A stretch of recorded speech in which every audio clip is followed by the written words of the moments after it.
Salut à tous, on se retrouve pour l'épisode 1760 du Zap Image. On commence aujourd'hui ce mardi 15 mars avec des anniversaires et tout d'abord c'est celui du champion du monde français. Paul Pogba il fête aujourd'hui ses 29 ans, le joueur de Manchester United, bon anniversaire à lui.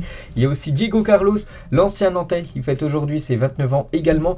Thiago Mendes, un autre Brésilien, donc 30 ans pour lui aujourd'hui, donc joueur de l'Olympique lyonnais. Il y a aussi la sélection italienne qui fête aujourd'hui ses 124 ans d'histoire. N'oubliez pas le palmarès impressionnant de l'Italie, 4 Coupes du Monde remportées, la dernière en 2006 contre l'équipe de France et 2 fois l'Euro remporté. Dernier titre, ça a été il y a quelques mois contre l'équipe anglaise. Et il y a aussi l'équipe de Liverpool qui fête aujourd'hui ses 130 ans d'histoire. Regardez ce palmarès impressionnant pour les Reds. 19 Premier League remportées, 7 Coupes d'Angleterre, 9 Coupes de la Ligue anglaise, 15 Community Shield, 6 fois la Ligue des Champions, 3 fois l'Europa League, 4 Super Coupes de l'UEFA et une Coupe du Monde des clubs. Donc en gros, je crois qu'ils ont remporté tous les trophées possibles, cette équipe des Reds. Donc bon anniversaire à eux. On va parler de tout ce qui s'est passé lors de la soirée d'hier. Il y avait quelques matchs ce lundi soir et on commence tout d'abord avec Manchester City qui joue contre Crystal Palace. Score final 0-0. Pourtant Manchester City, les gars, a complètement dominé ce match. On peut voir la détresse bien sûr de Riyad Mahrez qui a beaucoup tenté mais ça n'a pas voulu aller au fond, tout simplement le ballon au fond des filets. Donc 74% de possession de balle pour Manchester City, 18 tirs contre seulement 7 pour l'équipe de Palace, seulement 1 tir cadré pour Palace, 4 tirs cadrés pour Manchester City. Et on peut voir la domination de City, mais c'est bien Palace qui prend un point contre les Citizens. Et ça, c'est une contre-performance de Manchester City. Pourquoi ? Parce que Liverpool peut donc revenir à un seul point des Citizens. Parce que Liverpool a un match en retard par rapport à l'équipe de Manchester City. Suspense total pour cette fin de saison en Première Ligue. Regardez le top 6 actuellement en Angleterre. Donc City 70 points, Liverpool 66 points. Donc le titre devrait se jouer bien sûr entre une de ces deux équipes-là. Liverpool a un match en retard. Donc s'ils gagnent leur match en retard, ils reviendront à 69 points. Un point d'écart entre les deux équipes. N'oubliez pas que le 10 avril prochain, Manchester City joue contre l'équipe de Liverpool. Ça sera donc quasiment le match pour le titre. Donc voilà, tout est relancé dans ce championnat anglais alors que City avait quand même plus 10 il y a quelques semaines par rapport à Liverpool. Là, Liverpool refait son retard. Et nouvelle course pour le titre entre City et Liverpool du déjà vu. Donc en 2013-2014, on peut voir après 29 journées. Donc là actuellement, donc City avait 4 points d'avance sur Liverpool à la fin du compte, à la fin de la saison. C'était City qui avait remporté le championnat, 2 points d'avance sur les Reds. Et 2018-2019, la même chose. Il y avait eu un point d'écart après 29 journées. Et à la fin de la saison, 98 points pour City, 97 points pour Liverpool. Donc à chaque fois c'est City qui a fini à la fin de la saison devant Liverpool. On verra ce que ça va donner cette saison. Il y avait aussi un match en Italie hier, la Lazio contre l'équipe de Venise. Petite victoire de la Lazio, mais une victoire importante vu que ça permet de prendre 3 points de plus au classement. Et c'est Ciro Immobile qui a inscrit l'unique but du match. La Lazio s'impose et passe 5e actuellement de ce championnat italien. On peut voir les stats du match. Et avec ce but Immobile, c'est un record. Donc en inscrivant ce 21e but, Ciro Immobile devient tout simplement le meilleur buteur de l'histoire de la Lazio. 144 buts pour l'attaquant italien du côté de la Lazio. C'est tout simplement un record. Et il vient d'inscrire aussi son 26e but en 33 matchs, toutes compétitions confondues. Si on rajoute la Coupe d'Italie, si on rajoute aussi, je crois, l'Europa League, où ils ont joué, cette équipe de la Lazio de Rome. Donc voilà, tout ça confondu, les gars, ça fait déjà 26 buts en 33 matchs pour Immobile, l'attaquant format du côté de la Lazio. Et du coup, le classement, j'ai dit, la Lazio est actuellement 5e de cette Serie A. Et on termine avec les matchs hier. Il y avait le Real Madrid qui jouait lundi soir, c'est plutôt rare. Donc le Real Madrid s'imposait de nouveau en inscrivant 3 buts, 3-0 contre l'équipe de Majorque. Regardez les buteurs, Vini, un but, et Karim Benzema, un doublé. Benzema, il marche sur l'eau actuellement. C'est incroyable la forme de l'attaquant français. Regardez les stats du match. Comme d'habitude, ça a été un match serré parce qu'on peut voir que l'équipe de Majorque a plus tiré que l'équipe du Real Madrid. Mais le Real Madrid, en seulement 5 tirs cadrés, 3 buts, ils sont vraiment très efficaces ces derniers temps. Cette équipe du Real, il leur faut pas beaucoup d'occasions pour la mettre au fond. La preuve avec Benzema hier, la preuve avec aussi Benzema il y a quelques jours contre l'équipe du Paris Saint-Germain. Pas beaucoup d'occasions et ça finit au fond et c'est ce qui fait la différence au tableau d'affichage. Et Benzema sur un nuage actuellement. C'est peut-être le meilleur joueur au monde actuellement, Karim Benzema. Et donc KB9 est dans une forme incroyable. Donc il est impliqué sur 12 buts lors de ses 5 derniers matchs. Donc il n'y a rien à dire. Donc hier, c'est 2 buts. Et c'est lui qui délivre la passe D sur le but de Vini Junior. Donc il est décisif sur les 3 buts. Donc contre Paris, mercredi dernier, c'était un triplé. Contre la Real Sociedad, juste avant Paris, c'était un but et une passe décisive. Il n'y a rien à dire. Benzema, les gars, il marche sur l'eau actuellement. Et donc voilà, il marche sur l'eau.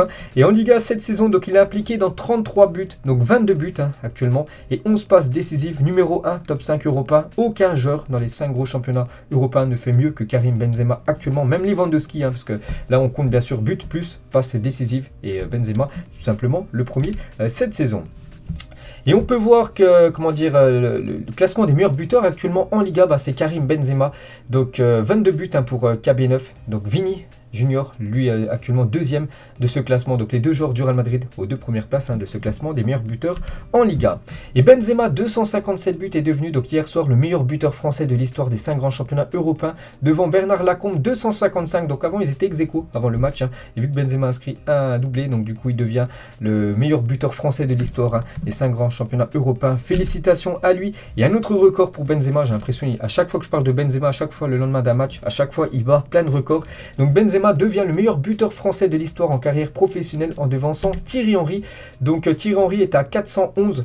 Voilà, donc maintenant Benzema avec son doublé, il est à 413. Benzema a dépassé Thierry Henry pour devenir le joueur français avec le plus de buts dans l'histoire du football. Donc voilà, 413 buts dans sa carrière pour KB9. Et toujours avec lui, donc il a désormais marqué 32 buts, toutes compétitions confondues, égalant son record de buts en une seule saison avec le Real Madrid réalisé en 2011-2012 sous les ordres de José Mourinho. Je vous avais montré cette stat qu'avant le match, il est à 30 buts déjà. Karim Benzema, son record absolu, c'était 32 buts lors de cette saison 2011-2012 avec son doublé. Il est égal, tout simplement ce record. Il reste en minimum au moins plus de 10 matchs pour Karim Benzema, donc il sera certainement buteur. Donc tout simplement cette saison, ça va être la meilleure saison de sa carrière pour l'attaquant français. Et si on compte aussi la Coupe du Roi, la Super Coupe d'Espagne, la Ligue des Champions, tout ça confondu, donc il est impliqué dans 45 buts en 34 matchs cette saison avec le Real Madrid, 32 buts et 14 passes décisives, le meilleur joueur du monde en ce moment, KB9. Et lors des derniers jours, 5 buts et une passe décisive la semaine dernière pour Benzema, hier un doublé, et il y a quelques jours un triplé contre l'équipe du Paris Saint-Germain. Et on peut voir qu'il a joué 86 minutes, on se demande pourquoi, parce qu'il a été bon, pourquoi il n'a pas joué tout le match. Et ça c'est le coup dur voilà, pour Karim Benzema, parce qu'il est sorti sur blessure. La Benzema, la grosse inquiétude. Donc après avoir inscrit un doublé, Karim Benzema vient de sortir sur blessure. Le Français semblait touché au mollet. Énorme coup dur pour le Real Madrid à 6 jours du Classico. Et vous savez que dimanche prochain, le Real Madrid reçoit l'équipe du FC Barcelone. C'est un match à ne pas perdre pour les deux mastodontes espagnols. Et Benzema, voilà, J-6 les gars, est peut-être blessé, on ne sait pas. Pour l'instant, il est incertain, on va dire. Karim Benzema, vu qu'il est sorti sur blessure à 5 minutes de la fin du match hier. Donc il y a aussi Rodrigo et Mendy aussi qui sont sortis sur blessure. Donc ça c'est, on va dire, le point noir côté Real Madrid hier soir. Et Ancelotti les gars, il a dit donc Karim a ressenti une gêne sur un saut, il est sorti. Maintenant on va voir s'il va pouvoir se remettre pour dimanche pour le Classico espagnol. On va parler de son duo, donc on a beaucoup parlé là de Benzema, on va parler aussi de Vini Junior qui a passé un cap cette saison. Très très bon, le joueur brésilien, et 14 buts et 8 passes décisives en Liga cette saison. Donc je l'ai dit, c'est le deuxième meilleur buteur du championnat espagnol derrière Karim Benzema. Déjà 14 buts pour Vini Junior.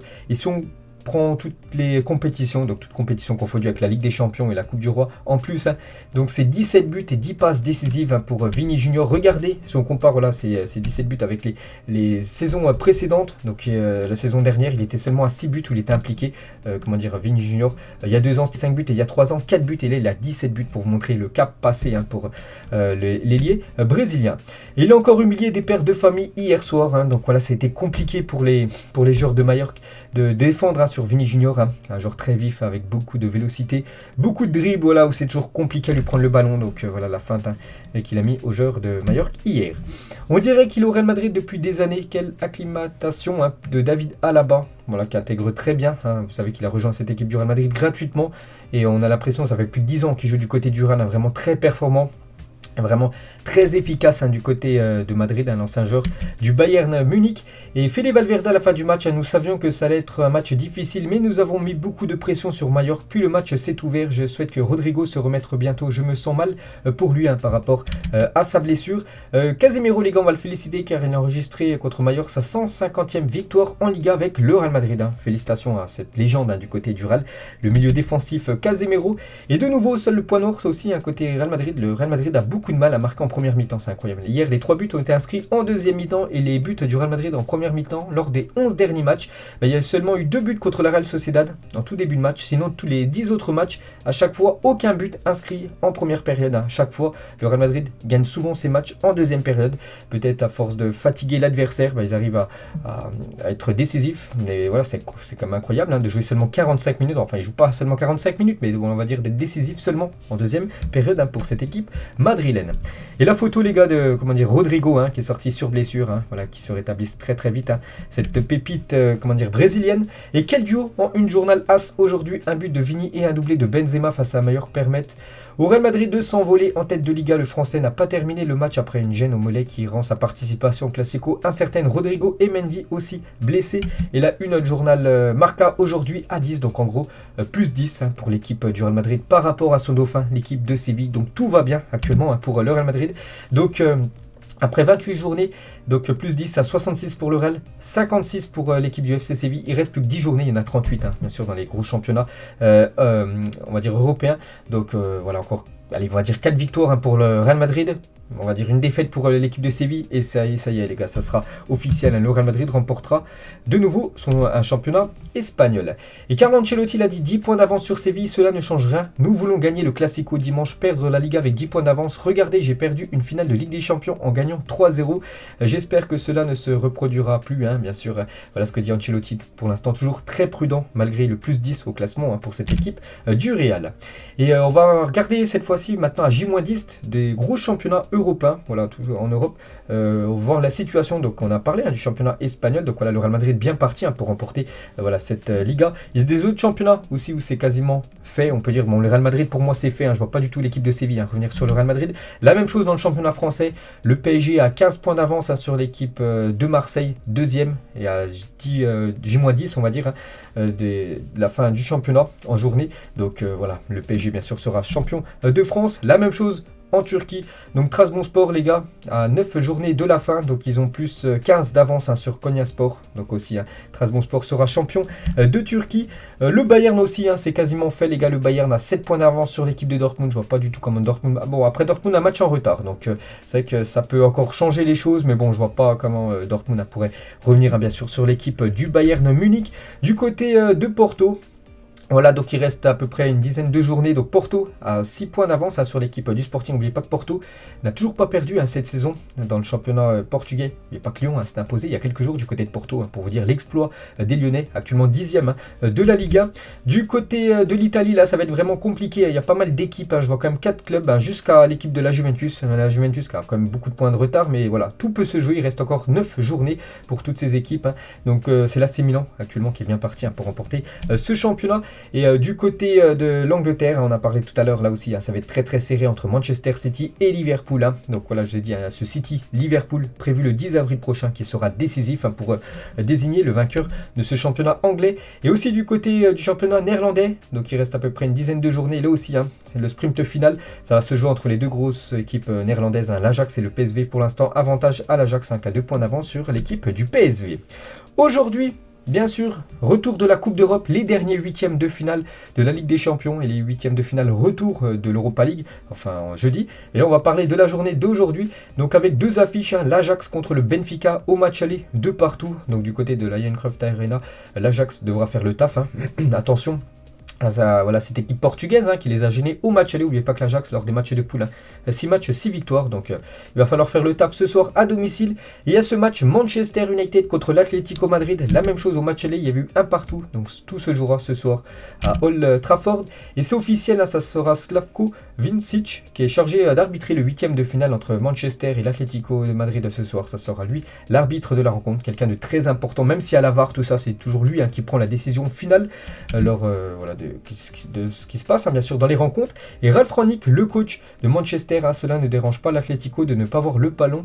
Ils ont eu moins de 50% de possession lors de leur dernier match de championnat, victoire 2 contre Cadix. Nous on en sommes conscients, ça sera important de marquer le premier but et si possible de ne pas encaisser de but bien sûr. Donc voilà ce que dit bien sûr le coach allemand par rapport à ce match ce soir. Et Bruno Fernandes a été testé positif au Covid-19, donc déjà il y a quelques jours, c'est pour ça qu'il avait loupé le dernier match contre Tottenham, il avait été forfait. Et voilà, Ralf Rangnick, il a dit déjà, j'espère que Luke Shaw sera de retour à l'entraînement. Et Bruno Fernandes, nous devrons attendre et voir, ça sera probablement une course contre la montre avec lui. Donc il va passer un test aujourd'hui, un test Covid, Bruno Fernandes. Et on connaîtra là dans les prochaines heures s'il sera apte ou non à jouer, bien sûr. Tout dépend de son test qu'il fera dans la journée. Et du coup, la prédiction pour ce match ce soir côté Manchester United. Donc David De Gea devrait commencer bien sûr dans les buts. Telles, Varane, Lindelof, Dalot, côté droit, Fred, Matic, Paul Pogba qui fête son anniversaire aujourd'hui, ce serait bien de gagner pour lui. Donc en milieu de terrain, Sancho, Rashford et du coup Cristiano Ronaldo en attaque. Bruno Fernandes, il est apte à jouer, peut-être pourrait bien sûr commencer titulaire, mais pour l'instant on va prendre en compte qu'il est forfait ce soir. Et Ralf Rangnick, les gars, sur le niveau de Sancho, il se rapproche maintenant du Sancho que j'ai connu quand il avait 18 ans. Il ressemble maintenant au Sancho que j'ai connu en Allemagne. Au final, tout est une question de confiance. C'est vrai qu'il avait beaucoup de mal au tout début de son arrivée du côté de Manchester. Et là, depuis quelques semaines, ça va beaucoup mieux pour le joueur Jadon Sancho, par exemple, buteur lors du dernier derby contre Manchester City. Et Ahmed El Mohammadi, donc quelqu'un égyptien, il a dit par rapport à Harry Maguire, qui devrait normalement pas commencer ce soir. Donc Maguire a très bien performé avec Leicester, une équipe qui rivalise pour être dans le top 6 de Premier League, et c'est peut-être son niveau. Il n'a pas le niveau pour jouer dans la plus grande équipe de l'histoire de l'Angleterre, en parlant de Manchester United. Donc voilà le pic envoyé à Harry Maguire. Et Cristiano Ronaldo, qui va jouer ce soir contre sa proie favorite. N'oubliez pas l'Atlético Madrid, c'est contre l'équipe qu'il a le plus marqué dans sa carrière de footballeur. Et CR7 appelle les supporters de Manchester United à l'unité et à faire beaucoup de bruit contre l'Atlético ce soir. Donc il a mis un message sur son compte Instagram où il est déjà plus de 412 millions de followers. Vous vous souvenez, il y a quelques jours, j'avais dit qu'il avait dépassé les 400 millions. Et là, il est déjà 412. C'est énorme. C'est énorme, bien sûr, la popularité de Cristiano Ronaldo. Et sur la description, il a mis un récréon. L'incroyable atmosphère que nous avons vue lors de notre dernier match à domicile contre Tottenham, une victoire 3-2 où Ronaldo inscrit un triplé, et gardons vivant notre rêve en Ligue des Champions. Nous sommes Manchester United, faisons ensemble, allez les Red Devils. Voilà ce qu'a mis à Cristiano Ronaldo. Bien sûr, il encourage au public de Old Trafford de faire une grosse ambiance ce soir pour bien sûr battre cette équipe de l'Atlético. Et quelques photos des joueurs de l'Atlético. On peut voir Antoine Griezmann et le compte, le deuxième gardien de cette équipe de l'Atlético. Donc quelques photos du côté de Old Trafford pour l'entraînement des Espagnols hier dans ce stade où ils joueront bien sûr ce soir. Et toujours avec Old Trafford, l'un des stades les plus mythiques du monde pour être détruit puis reconstruit peut-être. Donc des architectes devraient être nommés sous peu pour présenter plusieurs projets de reconstruction. Donc l'objectif serait de construire un nouveau stade pouvant rivaliser avec Wembley du côté de Londres. Donc voilà une petite info concernant Old Trafford qui pourrait être reconstruit tout simplement à l'identique, mais sur un autre site du côté de Manchester. Et toujours avec les stades, on connaît le lieu où se déroulera la Super Coupe d'Europe, donc entre le vainqueur de l'Europa League et le vainqueur de la Ligue des Champions. Et donc ça sera du côté de Helsinki en Finlande. Ça sera, le match est prévu le 10 août prochain. Pour une petite info les gars concernant cette rencontre. On va parler de Florian Wirtz. Donc pour ceux qui ont regardé la vidéo hier, j'avais dit c'était le gros coup dur pour le Bayer Leverkusen qui a perdu sa pépite Florian Wirtz, victime d'une blessure, et c'est une grave blessure. Florian Wirtz a été victime d'une rupture des ligaments croisés du genou gauche. Donc pour lui hier. Donc sa participation à la Coupe du Monde 2022 est d'ores et déjà incertaine. Donc il devrait déjà être forfait jusqu'à la fin de la saison, parce que rupture des ligaments croisés, c'est minimum déjà 6 mois où il ne peut pas jouer. Puis après il y a la rééducation, tout ça, donc c'est compliqué de revenir. Donc voilà, la Coupe du Monde qui est en fin d'année avec l'Allemagne, donc c'est pas sûr qu'il puisse la disputer, la jeune pépite allemande. Donc beau rétablissement bien sûr à lui. Ça c'est une bonne nouvelle. Ça concerne Alphonso Davids. Et Alphonso Davids, depuis quelques semaines, je vous ai dit qu'il ne s'entraînait plus avec l'équipe du Bayern. Et hier, il a enfin repris l'entraînement, absent depuis janvier en raison des symptômes cardiaques légers. Après avoir contracté le Covid-19, Alphonso Davids était de retour à l'entraînement aujourd'hui. Donc c'était hier, un lundi. Donc voilà, quelques photos. Et ça, c'est une très très bonne nouvelle déjà pour le joueur, pour le Bayern Munich, parce que c'est un très bon défenseur gauche. Alphonso Davids, donc voilà, quelques photos de retour à l'entraînement. Peut-être il intégrera le groupe du Bayern Munich lors du prochain match de Bundesliga. Il y a 5 ans, jour pour jour, c'était exactement un 15 mars. Donc c'est le 15 mars 2017 exactement. L'AS Monaco se qualifiait pour les quarts de finale de la Ligue des Champions contre Manchester City. 6 partout, score cumulé. Et vu que Monaco avait marqué plus de buts à l'extérieur du côté de l'Etihad Stadium, le stade de Manchester City du coup, ils avaient tout simplement été qualifiés. Kylian Mbappé bien sûr à l'époque. On peut voir aussi Fabinho ou même Valère Germain, ou même toute la joie bien sûr Thomas Lemar, Bernardo Silva. Maintenant beaucoup de joueurs qui jouent dans des gros clubs. Lemar est parti du côté de l'Atlético, Bernardo du côté du côté de Manchester City, ou même Fabinho du côté de Liverpool. C'était il y a 5 ans jour pour jour. Et plus récemment il y a eu l'Ajax qui a fait une magnifique épopée. C'était en 2019, ils avaient perdu en demi contre l'équipe de Tottenham. Personne n'oubliera l'épopée en Ligue des Champions de ces deux équipes bien sûr il y a quelques années. On va parler un petit peu Paris Saint-Germain, et la signature de Mbappé au Real Madrid devrait être formalisée cette semaine, confirme Lad Football Club. Donc Lad Football Club en gros c'est une émission sur Canal+, donc maintenant même les sites français annonce la signature tout simplement de Kylian Mbappé du côté de Madrid. Donc c'était hier bien sûr, on va dire une petite émission là sur Kylian Mbappé qui va bien rejoindre cette équipe du Real Madrid. Et une ancienne légende du Real Madrid, donc Mijatovic, il a dit: j'ai de très bonnes sources au Real Madrid et ils me disent que c'est fait pour Mbappé, c'est complètement fait et il jouera ici la saison prochaine. Donc voilà, le PSG on sait va essayer de tout faire pour garder Mbappé, mais ça va être très très compliqué parce qu'en Espagne ils sont vraiment confiants par rapport à la signature du joueur français. Et Mbappé déçu par les sifflets du Parc des Princes, un article de l'équipe. Mbappé a été très déçu du traitement infligé par les supporters à ses coéquipiers, notamment concernant Neymar qui a été sifflé, mais certains supporters l'ont aussi insulté ainsi que sa famille. Ça c'est pas très cool d'insulter on va dire la famille.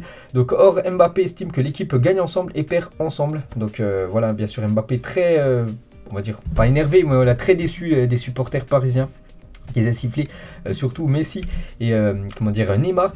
Et concernant Léo Messi, copieusement sifflé lors de PSG Bordeaux, Léo Messi a envie de montrer qu'il est toujours un joueur capable de faire des différences et qu'il sera impliqué jusqu'à la fin de la saison. Voilà, pour les derniers matchs de Ligue 1, il en reste 10 jusqu'au 25 mai prochain. Donc voilà, il va être impliqué jusqu'au dernier match. Léo Messi pour essayer de finir cette fin de saison, on va dire la plus possible, enfin la plus réussie surtout, même si bien sûr c'est une saison on va dire noire pour le Paris Saint-Germain avec toutes ces éliminations.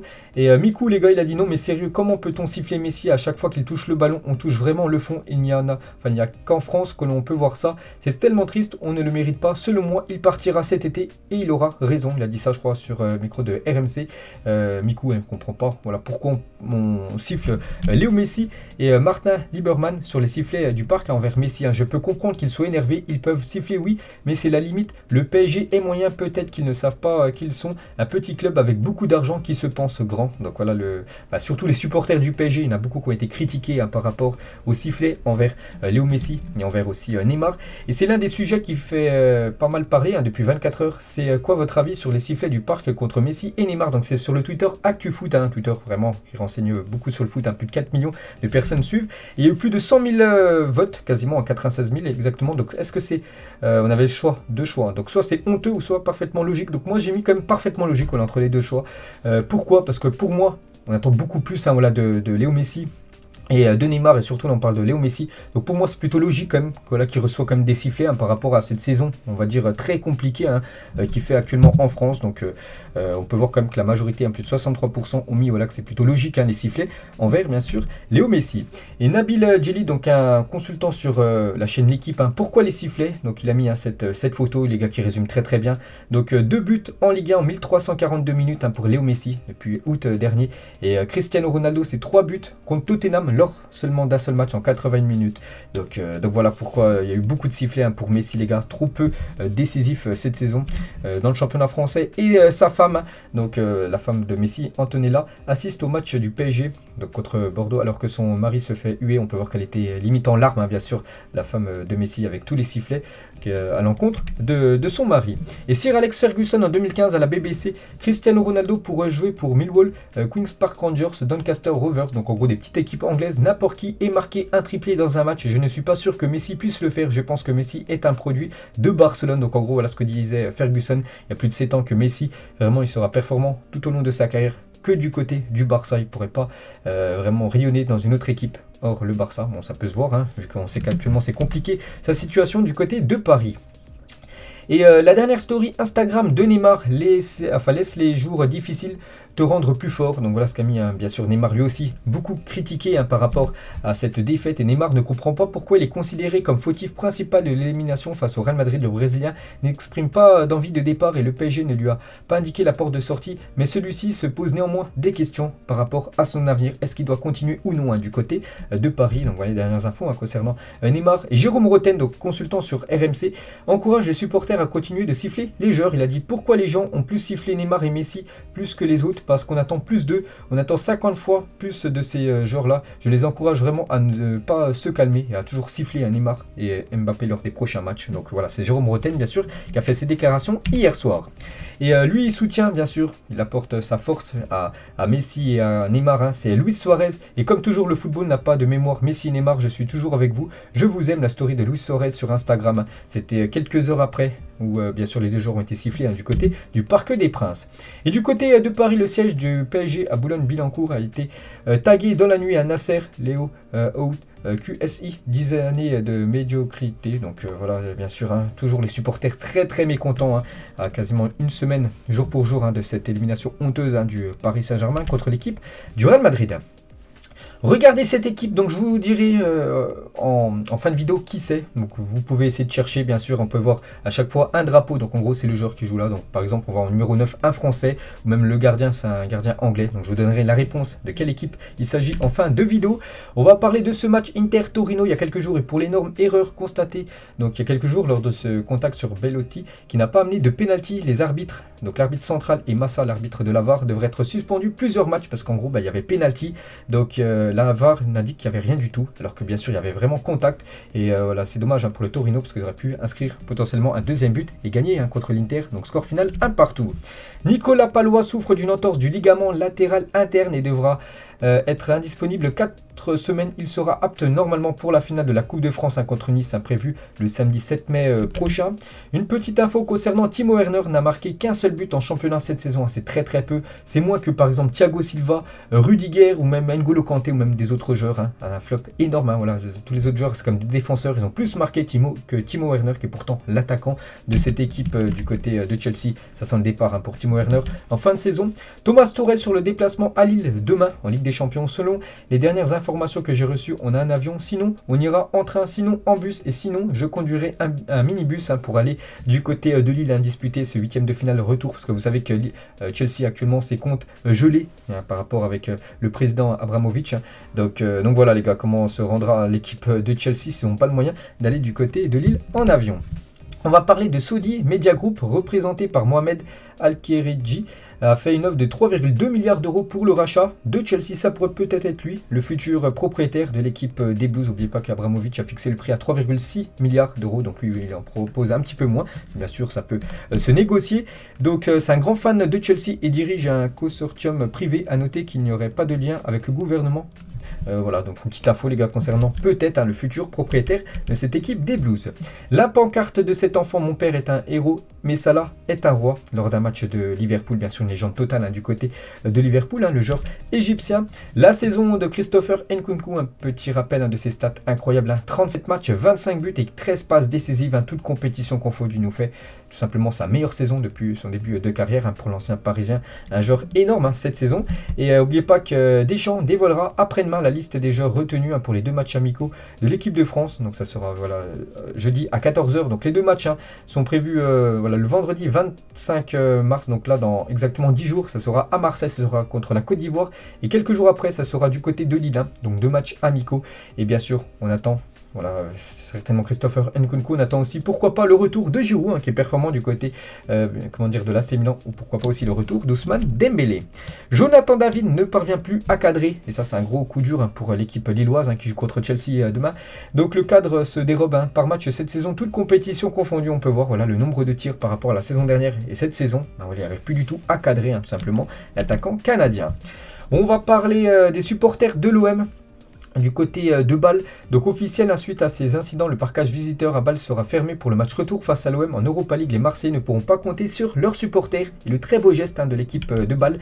Malgré la fermeture du parcage visiteur, le FC Bâle autorise la venue des supporters marseillais dans certains secteurs définis en tribune. Très belle initiative de la part du club. Donc le parcage sera quand même fermé lors de ce match retour Bâle-Marseille prévu jeudi, en match retour où Marseille s'est imposé 2-1. Mais voilà, il y aura quand même un petit parcage où les supporters de Marseille pourront venir assister bien sûr à cette rencontre, mais ils ne seront pas dans le parcage visiteur de ce stade. La Pologne et l'Écosse vont s'affronter en match amical le 24 mars prochain. Les Polonais sont déjà qualifiés pour la suite des barrages à la Coupe du Monde après la disqualification de la Russie, et l'Écosse a vu son match de barrage face à l'Ukraine reporté au mois de juin, parce que c'est très chaud bien sûr ce qui se passe actuellement en Ukraine. Toujours en Ukraine, le stade de FC Desna à Tchernihiv a été totalement détruit par les bombardements russes. Le club de Desna était 7e de la Ligue ukrainienne et se battait pour intégrer les compétitions européennes la saison prochaine. Donc voilà une photo en haut, avant bien sûr la guerre, et maintenant en bas, à quoi ressemble ce stade. Donc voilà, gros coup dur bien sûr pour cette équipe. Quand Cristiano Ronaldo se faisait siffler par ses propres supporters, il répondait avec un quadruplé. On a parlé tout à l'heure de quelques joueurs comme Neymar et Messi qui se faisaient siffler. Et Ronaldo lui aussi s'est déjà fait siffler à l'époque du côté du Real Madrid. Et le match d'après, c'est simple. Donc déjà, il avait fait cette célébration-là. Et surtout, il avait inscrit un quadruplé lors de la magnifique victoire du Real Madrid 7-1 contre le Celta Vigo. Il a inscrit 4 buts. Ronaldo, il avait fait bien sûr cette célébration-là. Donc maintenant, il n'entend plus bien sûr les sifflets. Après 28 journées, Lyon occupe la 10e place, sa pire place au classement depuis la saison 96-97. Rien ne va plus actuellement du côté de l'OL après cette grosse défaite contre l'équipe de Rennes. Il y a quelques jours, donc voilà, c'est actuellement quasiment la crise du côté de Lyon. L'émotion de Rio Mavuba quand il reçoit un tableau retraçant les moments marquants de sa carrière. Donc il a fêté il y a quelques jours son anniversaire. Voilà, tous ces moments forts, par exemple sa sélection, bien sûr en équipe de France ou tous les autres clubs où il a évolué tout au long de sa carrière. Ce trio après la victoire des Bleus à l'Euro 2004 des U17, donc 3 grands joueurs. Bon, il y a surtout un joueur qui a vraiment été performant tout au long de sa carrière, c'est celui qui tient le trophée, Karim Benzema. Tout à gauche, on peut voir aussi Hatem Ben Arfa, même Samir Nasri. Et on finit les gars cet épisode et on revient sur cette équipe que je vous ai montré il y a quelques minutes. Donc déjà il s'agit d'une équipe anglaise, voilà, pour ceux qui n'ont pas trouvé. On peut voir en attaque un Français, on peut voir par exemple un Norvégien, il n'y a pas beaucoup de Norvégiens qui jouent en Angleterre, donc il s'agit bien sûr de l'équipe de Arsenal, Lacazette, on peut voir Odegaard, on peut voir Partey avec le drapeau ghanéen ou même le drapeau portugais, c'est Suarez, le défenseur droit de cette équipe. Donc bravo à tous ceux qui ont trouvé. Donc voilà par exemple la dernière compo de Arsenal, donc bien sûr c'était ça. Et oubliez un petit rappel les gars sur les Gunners. Donc Arsenal les gars sur les 11 derniers matchs c'est 9 victoires, 28 points pris sur 33 possibles. C'est la grande forme actuellement pour cette équipe des Gunners. Donc voilà les gars, j'espère que ça vous a plu ce nouveau épisode. On se retrouve demain aux alentours des midi bien sûr pour le prochain numéro. Bonne journée à vous et à demain.